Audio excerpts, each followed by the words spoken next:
Hello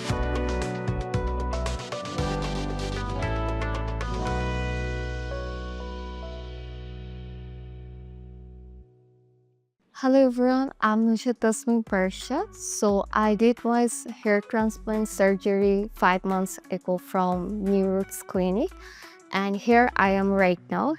As you can see, that's my result.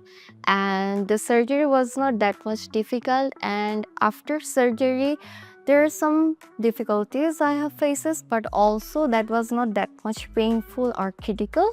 Just you have to maintain some medicines and you have to take care of your hairs. And after 5 months I'm feeling like yeah, this result is amazing. And as you guys seeing me that I did my regular classes, regular routines, regular work after my surgery, and there was no problems and no issues happened there. And girls who are facing so many problems like hair thinning, hairline problems, and other things, please come here. I must suggest you that there is nothing critical here. You just come here, consult with your doctor, and I hope you will love it after seeing your results. So that's it.